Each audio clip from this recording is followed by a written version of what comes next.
दोस्तों, अगर आप भी अपना पैसा पोस्ट ऑफिस के अंदर इन्वेस्ट करने के बारे में सोच रहे हैं, तो आज के इस वीडियो में हम बात करेंगे पोस्ट ऑफिस की सभी स्कीम्स के लेटेस्ट इंटरेस्ट रेट क्या रहने वाले हैं और साथ ही साथ बात करेंगे आपके लिए कौन सी इन्वेस्टमेंट स्कीम बेस्ट रहने वाली है अगर आप भी पैसा इन्वेस्ट करना चाहते हैं। तो देखिए, गवर्नमेंट की तरफ से पोस्ट ऑफिस के अंदर टोटल 9 इन्वेस्टमेंट स्कीम चलाई जाती है। जैसा कि आप देख सकते हैं, post office saving account, time deposit, recurring deposit, monthly income scheme, senior citizen saving scheme, PPF account, Sukanya Samriddhi Yojana, national saving certificate और किसान विकास पत्र।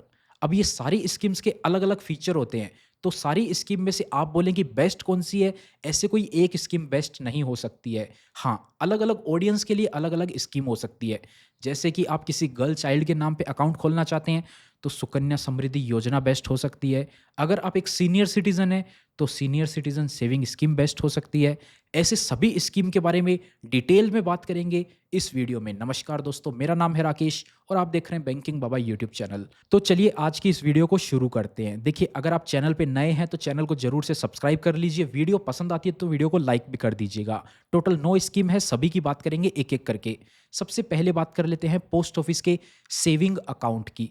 देखिए, जनरल सेविंग अकाउंट होता है, आपको 4% का ब्याज मिल जाता है। जो भी पैसा आप इसके अंदर रखेंगे ना, उस पे आपको 4% का सिंपल इंटरेस्ट मिलता है। यहाँ पर क्या आएगी, बाकी बैंकों के अंदर आप देखोगे ना, वहाँ पर आपको भले ही 2.5, 3, 3.5% का इंटरेस्ट मिलता है, लेकिन वो जो कंपाउंड होता है वो क्वार्टरली बेसिस पे, यानी कि हर 3 महीने से आपको जो उसका इंटरेस्ट का पैसा मिल जाता है। यहाँ पर आपको सिंपल इंटरेस्ट मिलेगा और साल में एक बार ही पैसा आपके इंटरेस्ट जो है वो क्रेडिट किया जाएगा। यहाँ पर आप 500 रुपये से अपना खाता खुलवा सकते हैं पोस्ट ऑफिस के अंदर जाकर के। कुछ बेसिक केवाईसी डॉक्यूमेंट होते हैं, वो ले जा करके आप अपना खाता खुलवा सकते हैं। मैक्सिमम आप कितना भी पैसा पोस्ट ऑफिस के सेविंग अकाउंट में रख सकते हैं। ये तो केवल बेसिक सेविंग अकाउंट है, इसके बारे में अपन ज़्यादा बात नहीं करते हैं। दूसरी स्कीम आ जाती है पोस्ट ऑफिस की टाइम डिपॉजिट, जिसको कि फिक्स डिपॉजिट भी आप बोल सकते हो। यहाँ पर आपको 4 ऑप्शन मिलते हैं: 1 साल की, 2 साल की, 3 साल की और 5 साल की आप एफडी करवा सकते हैं पोस्ट ऑफिस के अंदर। देखिए, अगर आप पोस्ट ऑफिस के अंदर 1 साल के लिए पैसा इन्वेस्ट करना चाहते हैं ना, तो आपको केवल ये 1 साल वाली एफडी ही मिलेगी। बाकी कोई भी स्कीम ऐसी नहीं है पोस्ट ऑफिस के अंदर जहां आप 1 साल के लिए पैसा जमा करवा पाएँ। तो 1 साल के लिए अगर आप पोस्ट ऑफिस में जमा करना चाहते हैं, तो आपके लिए बेस्ट स्कीम यही है। 1 साल पे आपको ब्याज मिलेगा 6.9% का, जो कि क्वार्टरली बेसिस पे कंपाउंड होएगा और 1 साल के बाद में आपको अपना पैसा वापस मिल जाएगा। अगर आप 2 साल के लिए प्लान कर रहे हैं, तो भी आपके पास केवल एक यही ऑप्शन है। पोस्ट ऑफिस के अंदर 2 साल का भी कोई ऑप्शन नहीं मिलता है, इसके अलावा कोई दूसरा। तो आपको 7% का ब्याज मिलेगा, आप 2 साल के लिए अपना पैसा रख सकते हैं। यहाँ पर क्या होगा कि 1 लाख रुपए अगर आप जमा करते हैं ना, तो 7% से जो ब्याज बनेगा ना, वो लगभग 7,200 बनेगा। तो पहले साल का पैसा आपको 7,200 मिल जाएगा। फिर दूसरे साल के बाद में आपने जो 1 लाख जमा किया था, उसके साथ में आपको 7,200 वापस मिल जाएगा। 7% जो है वो क्वार्टरली कंपाउंडिंग होएगा ना, उसकी वजह से 7,200 के आसपास आपका ब्याज बनेगा। इसी तरह से 3 साल के लिए अगर आप इन्वेस्ट करना चाहते हैं, तो भी आपके पास केवल यही ऑप्शन है। पोस्ट ऑफिस के अंदर 1 साल, 2 साल, 3 साल के लिए अगर आप इन्वेस्ट करना चाहते हैं ना, तो केवल आपके पास टाइम डिपॉजिट यानी कि फिक्स डिपॉजिट का ही ऑप्शन है, जिस पे 3 साल पे आपको ब्याज मिलता है 7.1% का, जो कि 1 साल वाली से ज़्यादा है, 2 साल वाली से भी ज़्यादा है। तो 1 साल पे आपको 6.9% मिलेगा, 2 साल पे आपको 7% मिलेगा और 3 साल पे आपको 7.1% मिलेगा। तो 3 साल तक ये स्कीम बेस्ट है। 1 साल के लिए इन्वेस्ट करना है, ये ऑप्शन है केवल। 2 साल के लिए भी केवल यही ऑप्शन है पोस्ट ऑफिस में, और कोई दूसरा ऑप्शन नहीं है आपके लिए। एक पहले स्कीम हुआ करती थी, महिला सम्मान सेविंग सर्टिफिकेट, जो कि 2 साल की थी, 7.5% का ब्याज मिलता था, लेकिन अब वो बंद हो चुकी है। 5 साल के लिए अगर आप इन्वेस्ट करना चाहते हैं, तो 5 साल के लिए आपके पास काफ़ी सारे ऑप्शन है पोस्ट ऑफिस के अंदर। देखिए, अगर आप 5 साल के लिए इन्वेस्ट करना चाहते हैं पोस्ट ऑफिस में, यानी कि आपके पास लमसम कुछ पैसा है, वो आप एक साथ जमा करना चाहते हैं, तो आपके पास केवल 2 ऑप्शन होते हैं। पहला ऑप्शन आता है फिक्स डिपॉजिट का, यानी कि आप ये 5 साल वाली एफडी करवा सकते हैं, जहां आपको 7.5% का ब्याज मिलेगा। दूसरा ऑप्शन आता है नेशनल सेविंग सर्टिफिकेट का। यहाँ पर भी क्या होता है कि आपको एक साथ पैसा जमा करना है, 5 साल बाद में एक साथ पूरा पैसा आपको मिलेगा नेशनल सेविंग सर्टिफिकेट में। लेकिन 5 साल की जो ये फिक्स्ड डिपॉज़िट है, यहाँ पे हर साल का जो ब्याज बनेगा ना, वो आपको मिलता जाएगा। जैसे कि आपने 1 लाख रुपए जमा करे 7.5% पे, तो पहले साल का ब्याज बनेगा लगभग 7,700 रुपए, तो वो आपको मिल जाएगा। दूसरे साल के बाद में भी वो ब्याज आपको मिल जाएगा, तीसरे साल के बाद भी, चौथे साल के बाद भी, पाँचवें साल के बाद आपको 1 लाख जो जमा किया था उसके साथ में ब्याज आपको मिल जाएगा। वहीं अगर आपको हर साल ब्याज नहीं चाहिए ना, तो आप नेशनल सेविंग सर्टिफिकेट में अकाउंट खुलवा सकते हैं। उसमें क्या होता है, आज आपने 1 लाख जमा किया ना, तो 5 साल बाद में सारा पैसा एक साथ मिलेगा। वो कितना हो जाएगा? लगभग 44,000 के आसपास हो जाएगा। 1 लाख रुपए जमा किया हुआ पैसा टोटल 5 साल बाद में 1,44,000 के आसपास हो जाएगा, तो वो एक साथ आपको वापस दिया जाएगा। वहाँ पर ब्याज दर रहती है 7.7% की। दिखने में ज़्यादा है, लेकिन एक्चुअल में 7.5% के बराबर ही है, क्योंकि वहाँ पर एनुअल बेसिस पे कंपाउंडिंग होती है, यहाँ पर क्वार्टरली बेसिस पे कंपाउंडिंग होती है। जो 7.5 है ना, इसका ब्याज 7,700 से ज़्यादा बनेगा। वहीं पे 7.7 जो है, उसका केवल 7,700 ही बनेगा। तो दिखने में बराबर नहीं है, लेकिन वैसे फ़ायदे में पोस्ट ऑफिस का ये टर्म डिपॉज़िट है। लेकिन आप देख सकते हैं एकदम थोड़ा-सा हल्का-फुल्का फ़र्क है, ज़्यादा फ़र्क नहीं है। तो पोस्ट ऑफिस में अगर आप टाइम डिपॉज़िट करवाना चाहते हैं, तो कितना भी पैसा आप जमा करवा सकते हैं। ₹1,000 से शुरू करके आप मैक्सिमम की कोई लिमिट नहीं है, जितना पैसा आप जमा करवाना चाहें, पोस्ट ऑफिस की एफडी यानी कि टाइम डिपॉज़िट में आप जमा करवा सकते हैं। 5 साल की जो है वो हाईएस्ट इंटरेस्ट आपको देती है। इसमें आप बाकी यहाँ पर स्पेसिफ़िकेशन देख सकते हैं। अब बात करते हैं अगली स्कीम, जो कि है रिकरिंग डिपॉज़िट। अब देखिए रिकरिंग डिपॉज़िट क्या होता है? एफडी में तो आपने एक साथ पैसा दिया, रिकरिंग डिपॉज़िट में हर महीने आपको सेम अमाउंट जमा करना है। आपने मान लीजिए 3,000 का खाता खुलवाया, तो आपके एरिया में होता भी होगा, पोस्ट ऑफिस का एजेंट आता होगा, वो आपसे डेली के ₹100 कलेक्ट करके ले जाता होगा। वो आपसे डेली ले जाता है, लेकिन वो खाते में जो जमा है वो महीने में एक बार ही करवाता है। आप उसको 1 दिन छोड़ के 1 दिन देते होंगे या तो पेमेंट, या आप डेली देते होंगे, वो आपके ऊपर डिपेंड करता है कैसे आपने अकाउंट करवा रखा है। लेकिन अकाउंट के अंदर जो पैसा जमा होएगा ना, वो महीने में एक बार ही होगा। वो आपसे रोज़ ₹100 ले जाएगा, वो 3,000 इकट्ठे कर लेगा, फिर वो 1 दिन में 3,000 एक साथ जमा करवा देता है। इस तरीके से होता है। अगर आपने 3,000 का अकाउंट खुलवा रखा है, तो हर महीने उसमें आपको 3,000 जमा करने होंगे और 5 साल तक जमा करने होंगे। 5 साल के बाद में इस पे 6.7% से ब्याज बनेगा और वो आपको सारा पैसा एक साथ 5 सालों के बाद में मिलेगा। आप ₹1,000 से भी खाता खुलवा सकते हैं, आप ₹100 से भी खाता खुलवा सकते हैं। हर महीने आपको ₹100 जमा करने हैं तो उतना भी कर सकते हैं। इसमें मैक्सिमम की भी कोई लिमिट नहीं है। आप हर महीने जितना पैसा जमा करना चाहें कर सकते हैं। अब देखिए टाइम डिपॉज़िट का अलग फ़ीचर था। ये भी 5 साल की स्कीम है, लेकिन इसका अलग फ़ीचर है। अगर आपको रोज़ कुछ ना कुछ पैसा सेव करना है, या फिर आप महीने के महीने कुछ पैसा सेव करना चाहते हैं, रोज़ का देखिए ये जो डेली का ऑप्शन होता है ना, ये केवल आपको पोस्ट ऑफिस के एजेंट प्रोवाइड करते हैं। जो रूल है ना, वो आपका महीने का महीने ही होता है। तो आप उसको महीने के महीने भी कर सकते हैं, यानी कि हर महीने की सेम तारीख को आप उसको जमा करवा सकते हैं। उसमें क्या होगा कि 5 साल तक आपका पैसा जमा होएगा और 5 साल के बाद में जितना पैसा जमा हुआ ना, उस पे 6.7% से क्वार्टरली कंपाउंडिंग करके आपको ब्याज जोड़ दिया जाएगा। ये केवल 5 साल की स्कीम होती है। काफ़ी लोग बोलते हैं सर इसमें 2 का होता है, 3 का होता है। नहीं, 2 साल, 3 साल का ऑप्शन नहीं होता। केवल आपको 5 साल का ऑप्शन मिलेगा और 10 साल का भी इसमें ऑप्शन नहीं होता है। अगर आपको कोई पोस्ट ऑफिस का एजेंट बोल रहा है, कोई व्यक्ति बोल रहा है कि इसमें 10 साल का ऑप्शन होता है, तो वो इसी अकाउंट को दोबारा से रिन्यू कर देंगे। पोस्ट ऑफिस के आरडी अकाउंट में खास बात क्या होती है कि इसका जो ब्याज था ना, अगले 5 साल के लिए भी वो ही ब्याज रहेगा। आने वाले टाइम में अगर कल को ब्याज दर गवर्नमेंट कम कर देती है, 6.7 से और क्या ही कम होगा, मान लो कल को 6.5 कर दिया, तो आप अपने अकाउंट को एक्सटेंड करवा सकते हो अगले 5 साल के लिए, आपको 6.7% ही मिलेगा। तो इसीलिए उसको बोलते हैं कि वो 10 साल की स्कीम है, वैसे 10 साल की नहीं होती है। बाकी आप इसके बारे में यहाँ पर फीचर देख सकते हो। ब्याज दर ठीक है, लेकिन ये एक ऑप्शन है कि आप हर महीने कुछ पैसा सेव करना चाहें तो। बाकी आप बैंक के अंदर जाएँगे, तो बैंक में भी आज के टाइम में गवर्नमेंट बैंक जो है ना, वो आपको इतना ही ब्याज दे रहे हैं, लगभग 6.7%। लेकिन एफडी की जो बात करी अपन ने, टाइम डिपॉज़िट वाली, सरकारी बैंकों के अंदर आपको 7.5% नहीं मिलता है किसी भी बैंक में आज के टाइम पे। अब बात करते हैं अगली स्कीम, मंथली इनकम स्कीम। ये भी देखिए 5 साल की स्कीम है। इसका अलग फीचर होता है। यहाँ पर क्या होता है, आपको मंथली इनकम स्कीम, जैसा कि नाम है, मंथली इनकम होएगी आपको यहाँ से। मंथली इनकम मतलब हर महीने पैसा मिलेगा। जैसे अपन आरडी में हर महीने जमा कर रहे थे ना, यहाँ पे हर महीने मिलेगा। कैसे मिलेगा? यहाँ पर आपको एक बार अकाउंट खोलना होता है एफडी की तरह ही। 5 साल के लिए आपको अकाउंट खोलना है। जैसे कि आपको एफडी खोलते आ रहा ना अपन ने 5 साल की, वहाँ पर हर साल का ब्याज मिल रहा था ना, यहाँ पर हर महीने का ब्याज मिलेगा। हर साल की जगह हर महीने का ब्याज आता जाएगा। वहाँ पे 7.5% था एफडी में, यहाँ पर 7.4% है। बस यहाँ पर एक कमी है, सरकार बोलती है कि आप इसमें ज़्यादा से ज़्यादा 9 लाख रुपए ही जमा करा सकते हो। 9 लाख से ज़्यादा आप जमा कराना चाहो, आप बोलोगे मेरे पास 20 लाख है, तो सरकार बोलेगी नहीं, आप इसमें 9 लाख जमा करा सकते हो। अगर आप जॉइंट अकाउंट खोलते हो, तो उसमें आप 15 लाख जमा करा सकते हो। जॉइंट अकाउंट के लिए 2 व्यक्ति होने कंपल्सरी है कम से कम, तो उसमें आप 15 लाख रुपए जमा करवा पाओगे। सिंगल अकाउंट में आप 9 लाख जमा करते हो, तो उस पे जो ब्याज बनेगा ना, वो कैलकुलेट होगा 7.4% से। अब देखिए यहाँ पर एवरी मंथ पे कर दिया जाएगा।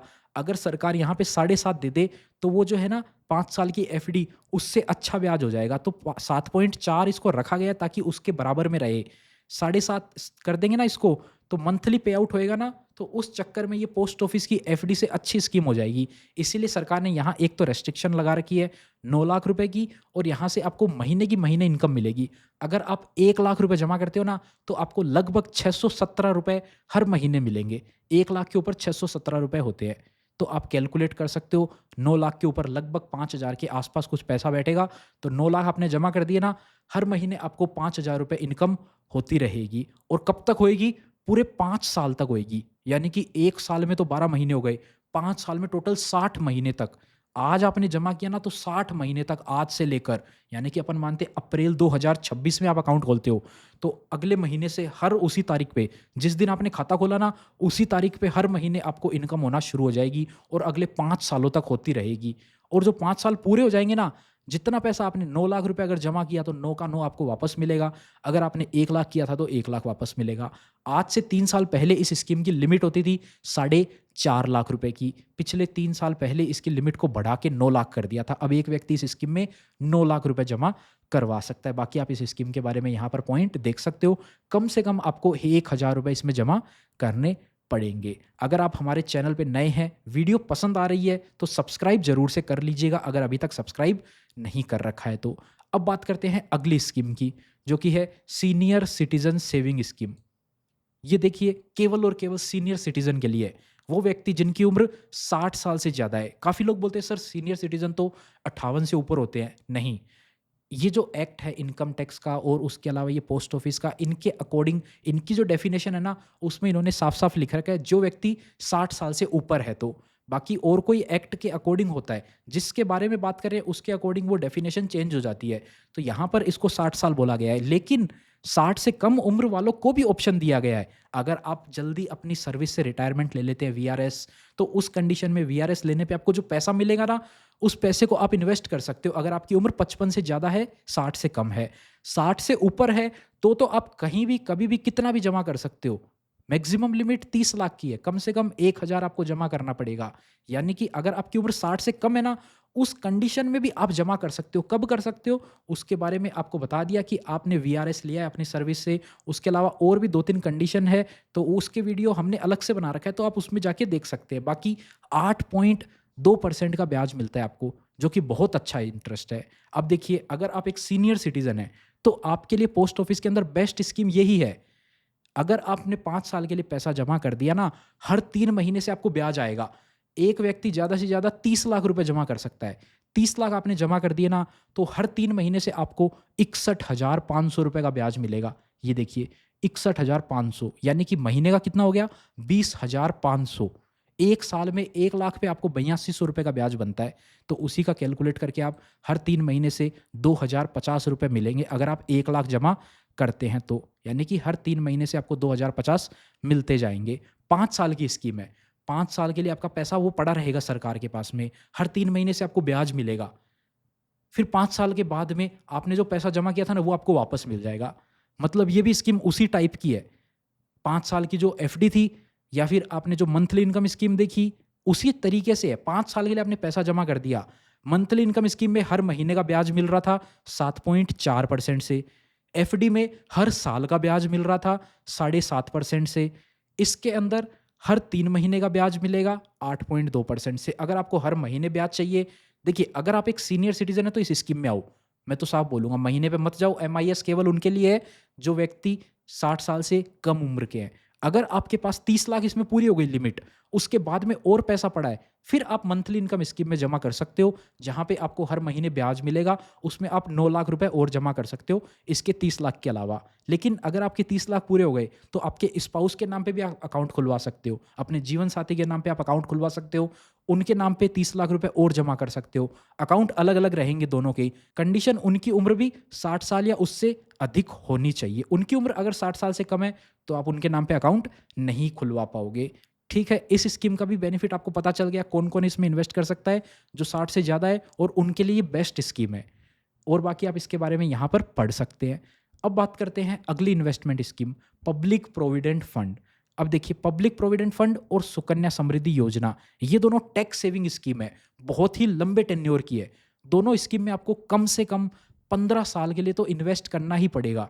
यानी कि पीपीएफ में अगर आप आज अकाउंट खुलाते हो ना, तो आपका अकाउंट 2026 में खुला है तो 2040 तक तो आपका अकाउंट चलेगा।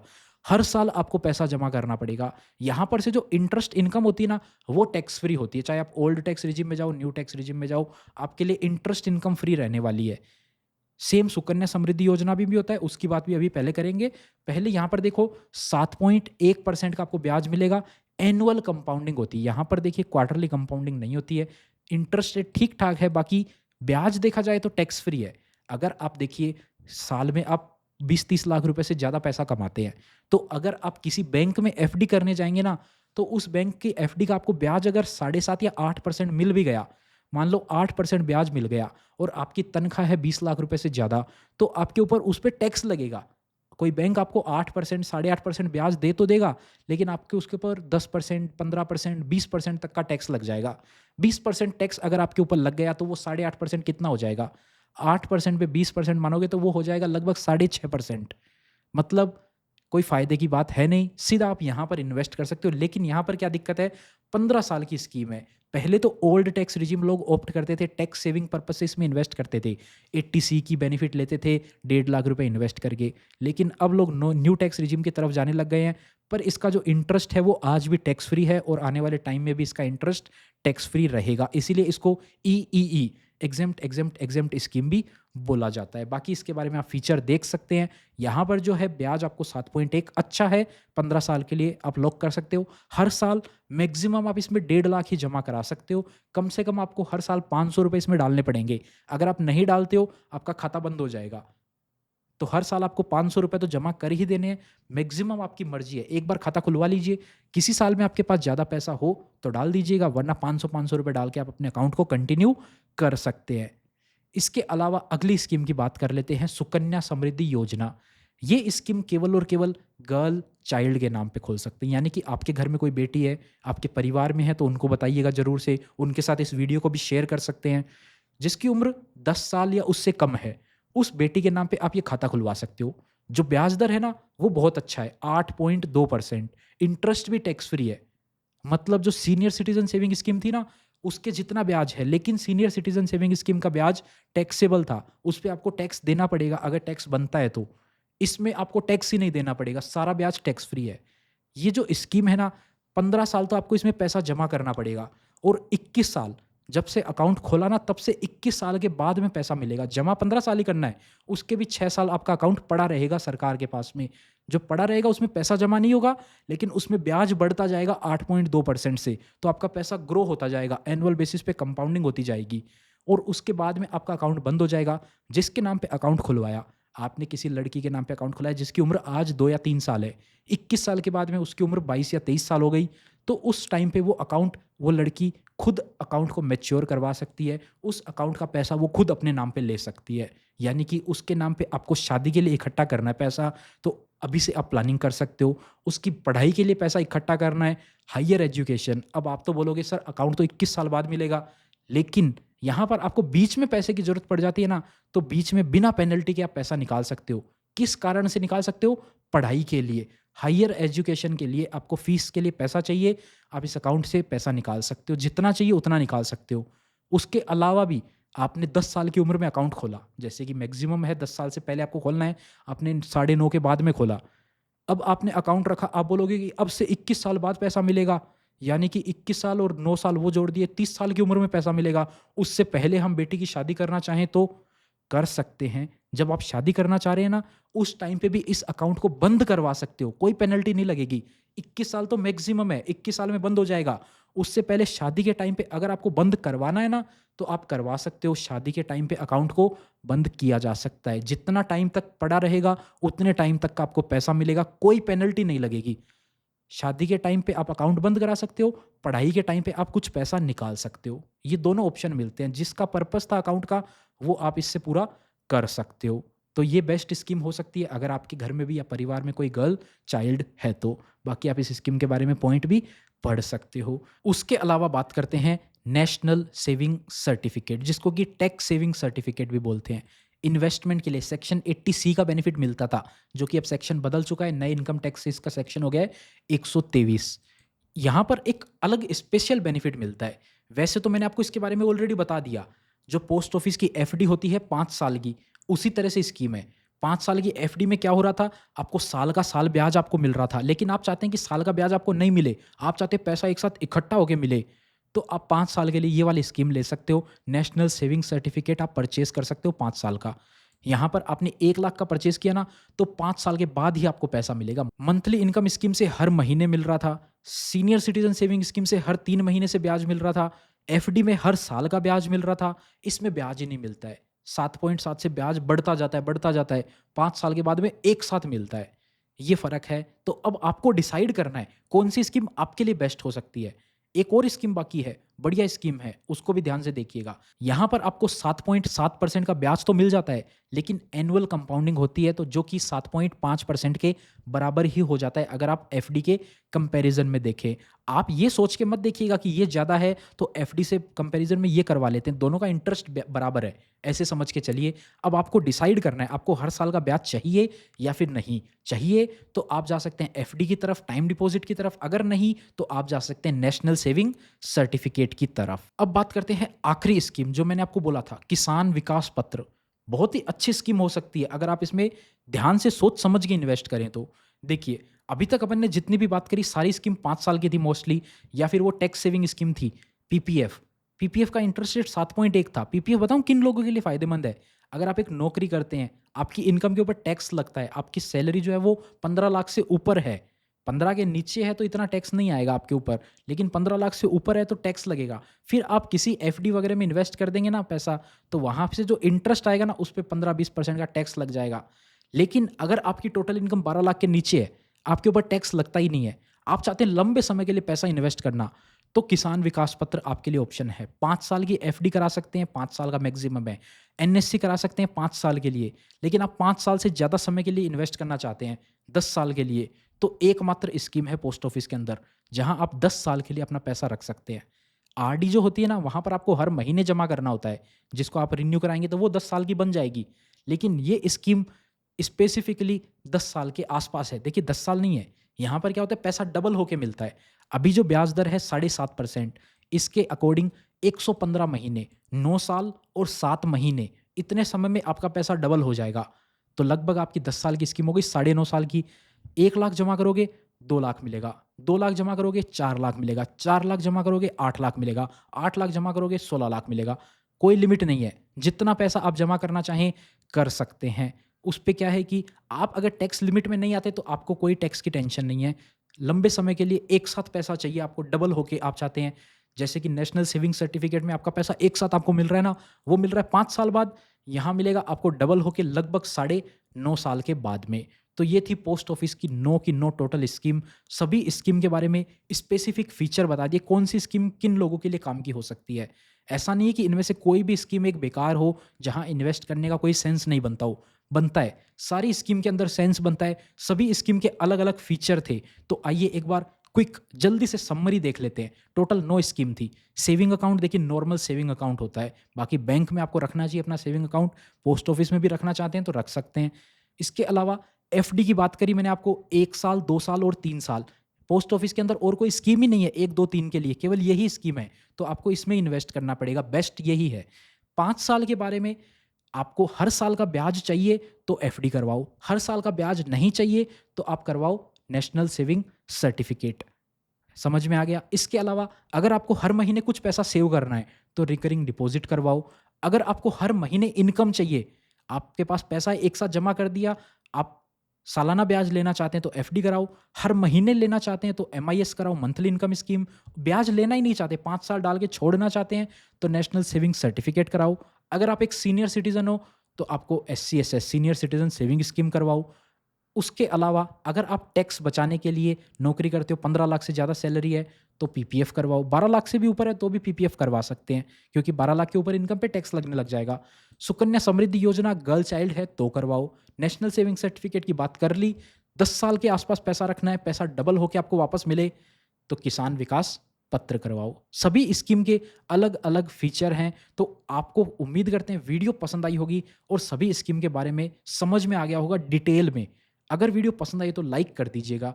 चैनल पे नए हैं, अभी तक सब्सक्राइब नहीं कर रखा ना, तो ज़रूर से सब्सक्राइब कर दीजिए और कमेंट में अपने शहर का नाम बताइएगा, कहाँ से आप इस वीडियो को देख रहे हैं, और हमें भी पता चलेगा कि आपने इस वीडियो को एंड तक देखा है। इस वीडियो में इतना ही, उम्मीद करते हैं आपको वीडियो पसंद आई होगी। अगर वीडियो पसंद आई तो वीडियो को लाइक करिए, चैनल पे नए हैं चैनल को ज़रूर से सब्सक्राइब करिए। मिलते हैं आपसे फिर किसी नए और इंटरेस्टिंग वीडियो में। पोस्ट ऑफिस की जितनी भी स्कीम है ना, इनके ऊपर टैक्स कैसे और कितना लगता है उसके बारे में हमने पिछला वीडियो बनाया था। स्क्रीन पे आपको दिख रहा होगा, उस पे क्लिक करके ये वाला वीडियो अब ज़रूर से आप देख सकते हैं।